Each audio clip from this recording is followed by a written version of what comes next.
राम राम साथियों स्वागत है आप सभी का एक नई वीडियो में। साथियों, इस वीडियो में हम बात करेंगे कक्षा 8 की प्रश्नावली 7.2 के बारे में। इस वीडियो में हम प्रश्नावली 7.2 के सारे प्रश्नों को देखने वाले हैं, तो वीडियो को अंत तक जरूर देखें।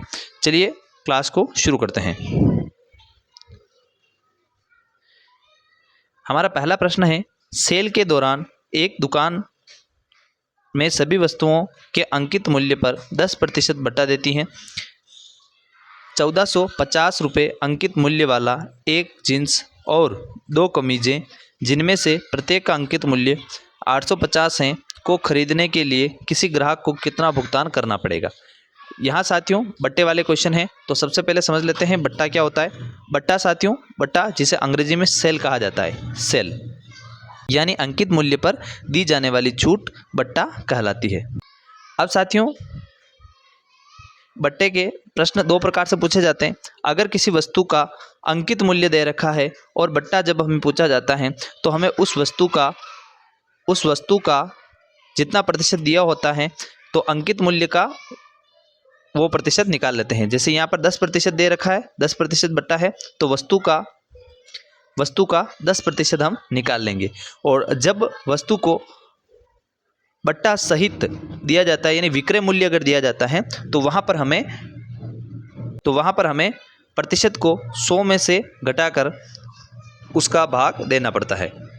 अब यहाँ पर हमारा प्रश्न है कि यहाँ पर हमें अंकित मूल्य दे रखा है और हमें विक्रय मूल्य निकालना है। तो यहाँ पर हम सबसे पहले सभी वस्तुओं के अंकित मूल्य पर कितने % बटा है, 10% बटा है। तो अब यहाँ हम सबसे पहले जींस का विक्रय मूल्य ज्ञात करते हैं।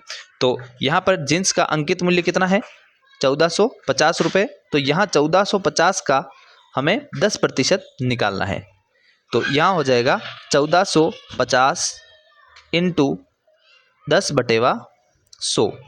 इसे अगर हम सोल्व आउट करेंगे तो ये 10 के पहाड़े से कट जाएगा 10 बार, और ये 10 एक जीरो से ये एक जीरो कट, यानी 145 रुपये का जो है हमें वो बट्टा मिलेगा, यानी सेल मिलेगी या छूट मिलेगी। यानी हमारे जींस का जो मूल्य है उसमें से हमें 145 रुपये को घटा लेना है, तो इसका विक्रय मूल्य आ जाएगा। तो यहाँ पर हमारे जींस का अंकित मूल्य 1450 रुपये हैं, तो हमें इसमें से 145 रुपये को माइनस कर देना है, जो हमारे पास बचेगा 1305 रुपये, यानी 1305 रुपये जो है वो विक्रय मूल्य हो जाएगा। इसी प्रकार से एक कमीज का अंकित मूल्य 850 रुपये है। अब यहाँ 850 का हमें 10% ज्ञात करना है, यानी 850 इंटू 10/100, फिर वही 10 के पहाड़े से 100 कट जाएंगे 10 बार, और एक जीरो से ये एक जीरो कट, यानी हमें एक कमीज पर 85 रुपये की छूट मिल जाती है। तो एक कमीज पर 85 रुपये की छूट मिलती है, तो दोनों कमीज पर हमें कितने रुपए की छूट मिलेगी, तो दोनों कमीज पर हमें 170 रुपये की जो है वो हमें छूट मिल जाएगी। तो अब हमें दोनों कमीजों के अंकित मूल्य को प्लस करना है और उसमें से 170 को घटा लेना है, यानी हमारे कमीज का अंकित मूल्य, एक कमीज का अंकित मूल्य 850 है, तो दोनों कमीजों का अंकित मूल्य कितना हो जाएगा, 1700 रुपये। कितना हो जाएगा, 1700 रुपये। तो हमें 1700 रुपये में से 170 रुपये घटा लेने, यानी 170 रुपये की हमें यहाँ छूट मिल रही है, तो हमें 170 को यहाँ पर घटाना होगा। तो ये हो जाएगा 1530 रुपये। अब हमें दोनों कमीज़ों को जब हम खरीदेंगे, एक कमीज़ 850 रुपये का है और इस पर हमें 85 रुपये की छूट मिलती है, तो दो कमीज़ हमें 85 रुपये छूट सहित हमें दोनों कमीज़ों का जो मूल्य है वो 1530 रुपये देने हैं, और 1305 रुपये हमें जींस का मूल्य देना है। ये हो जाएगा 2835 रुपये, यानी हमारा जो कुल बिल बनेगा वो 2835 रुपये का बनेगा। अब साथियों, एक तरीका तो ये है, और एक तरीका और है जिससे भी आप इसका जो विक्रय मूल्य है वो निकाल सकते हैं। आप यहाँ पर 1450 और 850 का एक कमीज है, तो दोनों कमीज के 1700 रुपये हो जाएंगे। तो 1700 रुपये और 1450 को यहाँ ऐड करके इनका 10% निकाल सकते हैं, यानी इनका कुल मूल्य जो आ जाएगा 3210 रुपये। अब यहाँ पर 3210 रुपये का आप 3210 रुपये का आप 10% निकाल सकते हैं, जो 2835 रुपये ही होगा। तो आप दोनों तरीके से इसका मूल्य ज्ञात कर सकते हैं। अब बात करते हैं प्रश्न संख्या 2 की। तो यहाँ पर एक टेलीविज़न का मूल्य 13,000 है। इस पर 12% की दर से बिक्री कर वसूला जाता है। यदि विनोद इस टेलीविज़न को खरीदता है तो उसके द्वारा भुगतान की जाने वाली राशि ज्ञात कीजिए। तो यहाँ पर टैक्स से पहले का मूल्य कितना है, तो अंकित मूल्य दे रखा है 13,000, और तो हमें यहाँ विक्रय मूल्य ज्ञात करना है। तो कर वाले प्रश्नों में भी हमें एक चीज़ का ध्यान रखना होता है कि कर यानी टैक्स, जो टैक्स वाले जो क्वेश्चन होते हैं उनमें भी हमें एक चीज़ का ध्यान रखना है। जब अंकित मूल्य अगर दे रखा है तो हमें जो दर दे रखी है उस दर को 100 में जोड़कर ऊपर लिखना होता है। जैसे यहाँ 12 दे रखा है तो 112/100, और अगर वहाँ पर अंकित मूल्य की जगह विक्रय मूल्य अगर दिया हुआ है तो हमें जो दर को 100 में जोड़कर हमें वो मूल्य नीचे लिखना होता है और 100 को ऊपर लिखना होता है। तो ये चीज़ें हमें ध्यान रखनी है। तो यहाँ पर हमारा अंकित मूल्य हमें दे रखा है। तो अंकित मूल्य अगर हमें दे रखा है तो हमें क्या लिखना पड़ेगा कि एक टेलीविज़न का अंकित मूल्य 13,000 रुपये है, उस पर बिक्री कर 12% लगाया जाता है। तो हम यहाँ मानेंगे कि वो वस्तु जो है उसका मूल्य अगर 100 रुपये होता तब हम उस पर 12% टैक्स लगाते, यानी इसका जो विक्रय मूल्य है वो 112 रुपये हो जाता। और वही वस्तु अगर उसका अंकित मूल्य 1 रुपये का होता तब उस वस्तु का जो विक्रय मूल्य है वो 112/100 रुपये हो जाता। तो अब हम इसका क्रय मूल्य या विक्रय मूल्य अब इसका अंकित मूल्य 13,000, तब हम इसका विक्रय मूल्य ज्ञात करेंगे। तो ये हो जाएगा 112/100 इंटू 13,000।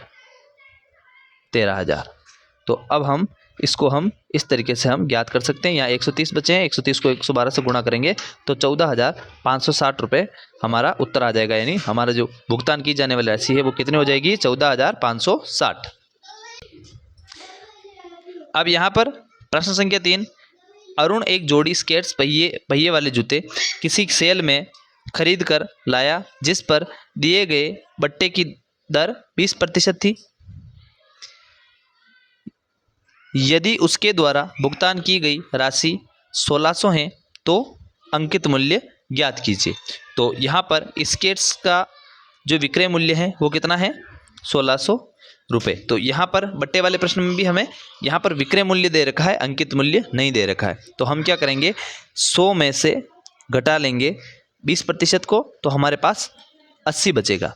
यानी अगर वो वस्तु 100 रुपये की होती तो हमें 80 रुपये देने पड़ते। तो इस प्रकार से हमें उसको घटा लेना है। और यहाँ पर अंकित मूल्य नहीं दे रखा है, विक्रय मूल्य दे रखा है। तो 80 को हम 100 के नीचे रखेंगे और ऊपर रखेंगे 100, यानी 100/80, और इसको मल्टीप्लाई कर देंगे 1600 से। तो कुछ इस प्रकार से अब यहाँ पर स्केट्स का विक्रय मूल्य 1600, तो बट्टे की दर 20%। तो हम वस्तु का मान लेंगे, अगर वह वस्तु 100 रुपये की होती तब हमारा विक्रय मूल्य 80 रुपये होता, और वह वस्तु अगर 1 रुपये की होती तो विक्रय मूल्य 100/80 रुपये होता। तो अब हम वस्तु का अंकित मूल्य निकालते हैं। तो ये हो जाएगा 100/80 इंटू 1600। अब इसको जब हम सोल्व आउट करेंगे तो ये आ जाएगा 2000। तो यानी अगर उस वस्तु पर सेल नहीं होती, यानी 20% की अगर सेल नहीं होती तो वो वस्तु हमें 2000 रुपये में मिलती। इसी प्रकार से हमारा चौथे प्रश्न में भी ये पूछा गया है कि मैंने एक हेयर ड्रायर 8% वेट सहित 5400 में खरीदा।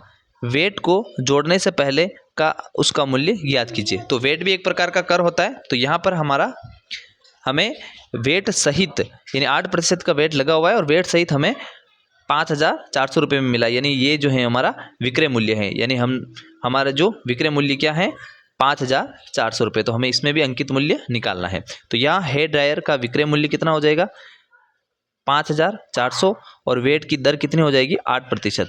अब अगर वो वस्तु हमें 100 रुपये की होती या 100 रुपये में हमें मिलती, तब हम उसका विक्रय मूल्य क्या रखते 108 रुपये का, और यही वस्तु अगर 1 रुपये की होती तब हम उसका विक्रय मूल्य क्या रखते 100/108।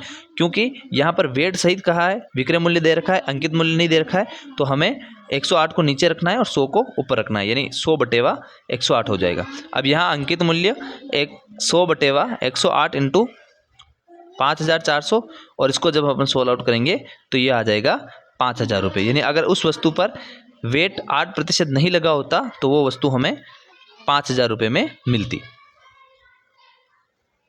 अब बात करते हैं इसी प्रश्नावली के अंतिम प्रश्न की। कोई वस्तु 18% GST सम्मिलित करने के बाद 1,239 रुपये में खरीदी गई, GST जोड़ने से पहले का उसका वस्तु का मूल्य ज्ञात कीजिए। तो यहाँ पर GST जुड़ी हुई है, तो हमें यहाँ पर विक्रय मूल्य दे रखा है, तो हमें अंकित मूल्य ज्ञात करना है। तो अब हम क्या करेंगे कि 18 को 100 में जोड़ देंगे। तो यहाँ पर वस्तु का विक्रय मूल्य 1,239 रुपये, वस्तु पर GST 18%, और जब वो वस्तु अगर 100 रुपये की होती तो हमें वो 118 रुपये में मिलती, और वस्तु अगर 1 रुपये की होती तब हमें वो 100/118 रुपये में मिलती। तो अब हम अंकित मूल्य निकालेंगे, तो अंकित मूल्य हो जाएगा 100/118 इंटू 1,239, और जब हम इसको सोल्व आउट करेंगे तो ये आ जाएगा 1,050 रुपये। यानी अगर उस वस्तु पर 18% GST नहीं होती तो वो वस्तु हमें 1,050 रुपये में मिल जाती। आई होप साथियों ये क्लास आपको समझ में आई होगी। क्लास समझ में आई हो तो वीडियो को लाइक करें और दोस्तों के साथ साझा करें। मिलते हैं नेक्स्ट वीडियो में, तब तक के लिए जय हिंद, जय भारत, वंदे मातरम।